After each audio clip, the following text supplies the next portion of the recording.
Good morning friends, welcome back to my YouTube channel Indian amazing study. Friends, आज हम आपको analogy chapter start कराएंगे जिसका मतलब होता है समरूपता। एनालॉजी में बहुत सारे क्वेश्चंस आते हैं। देखिए, एनालॉजी जो चैप्टर है ये बहुत ही इंपॉर्टेंट चैप्टर है पूरा रीजनिंग का बात करें तो ये यहाँ पे क्वेश्चन जो देता है वो कैसे देता है आपकी स्क्रीन पर है। मान लिया जाए ये क्वेश्चन है लोमड़ी। लोमड़ी का जो संबंध चालाक से है वो खरगोश का संबंध किससे होगा, इस तरह का क्वेश्चन दिया जाता है। लेकिन सबसे पहले हम आपको एक बात बता दूं कि आप अभी से कोई कम्पिटिटिव एग्जाम का प्रिपरेशन करना चाहते हैं उनके लिए ये वीडियो बहुत ही इम्पोर्टेंट है। तो फ्रेंड्स, आपसे रिक्वेस्ट है कि आप बहुत ही शांत भाव से, शांत मन से वीडियो को देखें और कल एक अमेजिंग वीडियो आपके सामने प्रस्तुत करेंगे जो शायद आपने नहीं देखा होगा। बहुत ही रोचक। आप कल मेरा वीडियो ज़रूर देखिएगा। आज का वीडियो और कल का वीडियो बहुत इंपॉर्टेंट हो। आज आज एनालॉजी चैप्टर का फर्स्ट क्वेश्चन आपके सामने यह रहा कि लोमड़ी का संबंध जो चालाक से है वो खरगोश का संबंध किससे है। एनालॉजी में होता क्या है, पहले देखिए बात को। लोमड़ी, चालाक, खरगोश, डैश। आप कैसे बनाइएगा क्वेश्चन को? लोमड़ी, चालाक, खरगोश, डैश। क्वेश्चन आपके स्क्रीन पे, आप बताइए क्या होगा।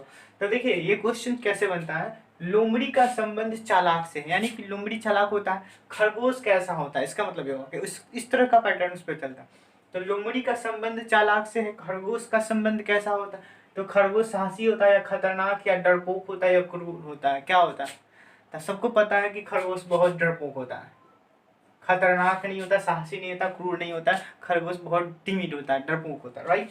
चलिए, फर्स्ट क्वेश्चन आपको अच्छा से समझ में आएगा। सेकेंड क्वेश्चन आपके स्क्रीन पे रहा, घड़ी का समय, घड़ी समय थर्मामीटर क्या होगा। पहले आपको सोचना है और बनाना है, उसके बाद वीडियो को पीस करके बनाइएगा, फिर हम बताएं। घड़ी का समय से लेना है तो थर्मामीटर क्या चीज से लेगा।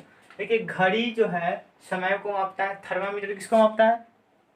गर्मी को मापता है, विकिरण को मापता है, ऊर्जा को मापता है या तापमान को मापता है। आप अपना आंसर पहले लगाइए और मार्क्स को ऐड कीजिए कि कितना मार्क्स आता है। हम 10 या 50 क्वेश्चन इसमें देंगे, देखते हैं आप कितना स्कोर करते हैं। सब अपना अपना क्वेश्चंस को लिखना है, कितना आप बनाए, कितना गलत होगा अपने कमेंट्स में हमको लिख के बताइएगा, ठीक ना। चलिए, आप लोग बना लिए इसको। घड़ी का समय से संबंध है तो थर्मामीटर का किससे है? सब बना लिए, चीटिंग मत कीजिएगा। चलिए हम बताते हैं। घड़ी का समय से संबंध है, थर्मामीटर का तापमान से। आपका टेम्परेचर नापता है, बुखार लगता है तो टेम्परेचर मापता है ना, तो इसका आंसर क्या हो जाएगा? तापमान से संबंध है, राइट। चलिए, थर्ड क्वेश्चन आपके सामने। थर्ड क्वेश्चन, ईंट का संबंध राजमिस्त्री से है तो रंग का किससे होगा।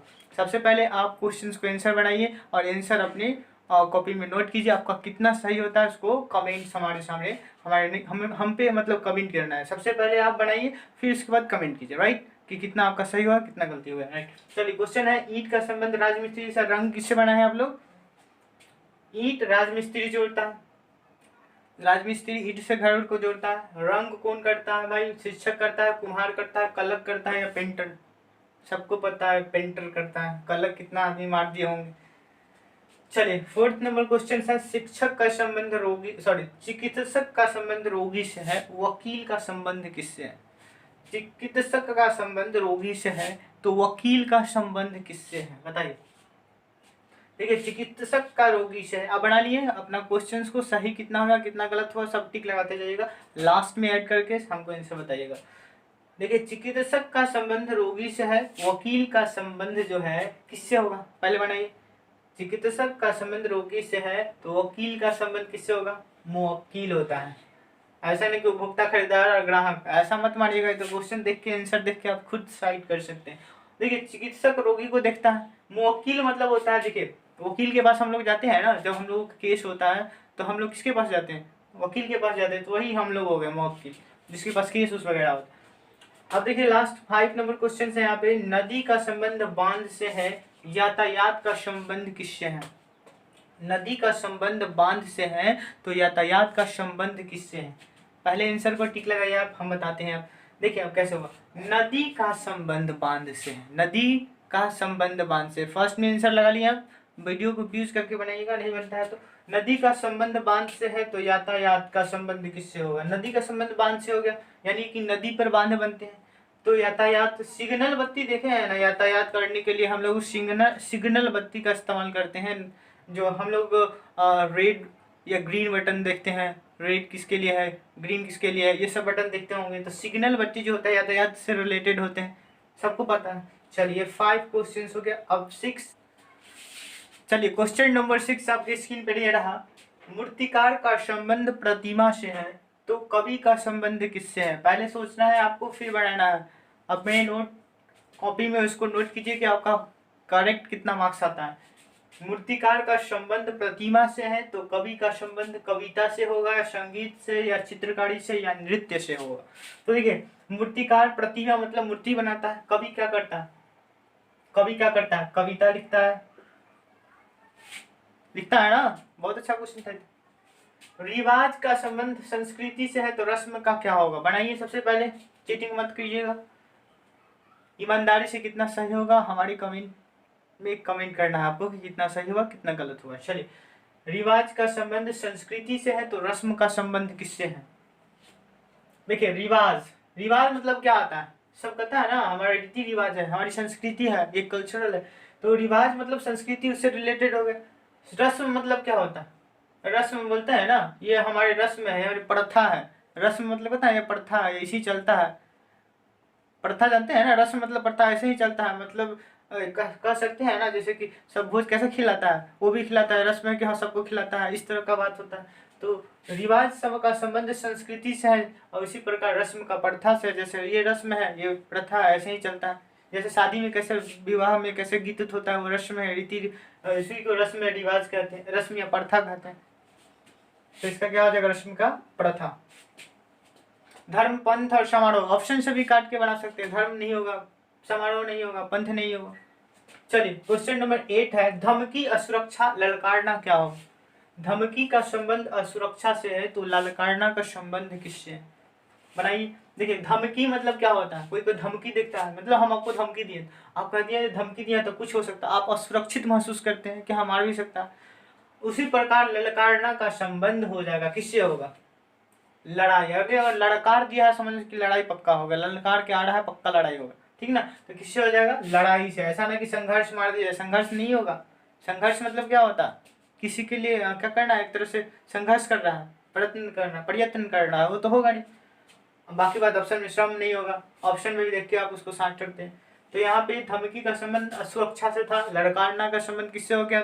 लड़ाई से हो गया। चलिए, कितना आंसर सही हो रहा है सबको नोट कीजिएगा ना। 9 क्वेश्चन है, पढ़ना ज्ञान कार्य क्या होगा? 9 नंबर क्वेश्चन है, पढ़ना ज्ञान कार्य क्या होगा? देखिए, पढ़ना का संबंध ज्ञान से है, पढ़ना का संबंध ज्ञान से है तो कार्य का संबंध किससे है?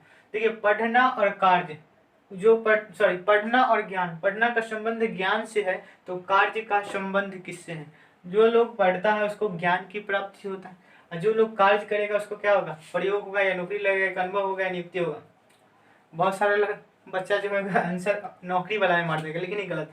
पढ़ने से ज्ञान की प्राप्ति होगा और कार्य करने से अनुभव मिलता है। कोई भी काम कीजिएगा तो आपको क्या मिलेगा? अनुभव मिलता है ना, कि हमको इस तरह का अनुभव मिला है इस कार्य करने से। चलिए 10 नंबर क्वेश्चन से, बर्फ शीतलता पृथ्वी डैश। बर्फ का संबंध शीतलता से है। बर्फ क्या करता है? बर्फ आपको शरीर में लगा दिया जाता है, आपको शीतल महसूस होता है। उसी प्रकार पृथ्वी का संबंध किससे होगा? भार, जंगल, समुद्र या गुरुत्वाकर्षण। पृथ्वी पर क्या होता है? बर्फ एक तरह से शीतल महसूस करता है, पृथ्वी पर क्या होता है? गुरुत्वाकर्षण होता है। बर्फ शीतलता, पृथ्वी गुरुत्वाकर्षण, गुरुत्वाकर्षण बल के कारण ही हम लोग पृथ्वी पर हैं।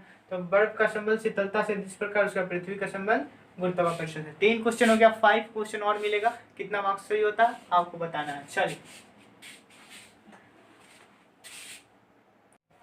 देखिए, अब क्वेश्चन नंबर 11 आपके पास है, वनस्पति विज्ञान पौधे, कीट विज्ञान वन। वनस्पति विज्ञान का संबंध पौधे से है तो कीट विज्ञान का संबंध किससे है? चलिए अपना ऑप्शन मारिए। देखिए इसका आंसर होगा, आप पहले अपना मान लीजिए। वनस्पति विज्ञान पौधा, वनस्पति मतलब क्या होता है? जो पौधे से रिलेटेड होते हैं, पेड़ पौधा को वनस्पति विज्ञान कहते हैं। तो कीट विज्ञान में किसका होगा? कीड़े का होगा। पौधा, पक्षी, सर्प, ये सब थोड़े ना होता है। कीट में कीड़ा मकोड़ा का अध्ययन करते हैं हम लोग, ठीक ना। चलिए क्वेश्चन नंबर 12 है, वहना नदी बंधा होना डैश। बहना नदी, बंधा होना डैश, तालाब, वर्षा, सरिता और नहर। अपना आंसर मारिए सब। बहना का संबंध नदी से है, वीडियो को फ्यूज कर लीजिएगा। बहना का संबंध नदी से है, तो बंधा होना का संबंध किससे है? देखिए ध्यान से समझिएगा। बहना मतलब नदी बहती है, देखते हैं ना नदी सब बहती है, लेकिन बंधा होना कौन चीज बंधा होता है? तो ये जो तालाब है, वर्षा है, सरिता है, नहर, देखिए सब चीज बहने वाला, लेकिन तालाब बहता है, सॉरी बंधा रहता है। तालाब पोखरा देखते हैं ना, छोटा छोटा जो पोखरा होता है वो बंधा होता है, ठीक ना।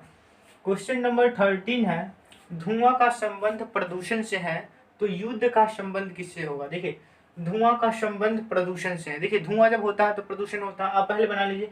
तो युद्ध का संबंध किससे होगा? बताइए जल्दी बताइए। देखिए क्या होगा, धुआं का संबंध प्रदूषण से है, तो युद्ध जब होता है तो क्या होता है? शांति आएगा, या विजय होगा, या संधि होगा, विनाश होगा। हमेशा विनाश होता है युद्ध से, कभी क्या कहते हैं कुछ होने वाला नहीं, केवल विनाश को छोड़ा। चलिए 14 नंबर क्वेश्चन है, आकर्षक पुरुष तो सुंदर क्या होगा? ये बहुत अच्छा क्वेश्चन है, आकर्षक पुरुष तो सुंदर क्या होगा?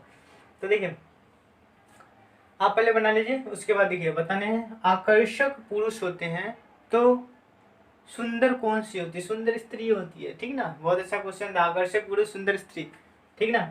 आकर्षक पुरुष होते हैं, पुरुष देखने में थोड़ा आकर्षक रहते हैं, लेकिन सुंदर स्त्री ज्यादा होती है, ठीक ना, इसलिए सुंदर स्त्री हो जाए।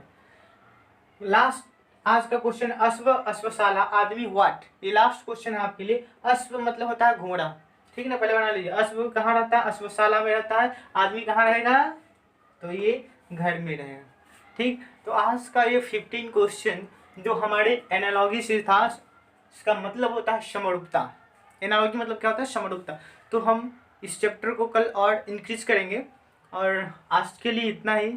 मेरे चैनल को सब्सक्राइब कीजिए, आप लोग थोड़ा शेयर कीजिए। बहुत अभी तक कुछ ज़्यादा सब्सक्राइबर नहीं पूरा, तो आपसे रिक्वेस्ट है। So thanks for watching.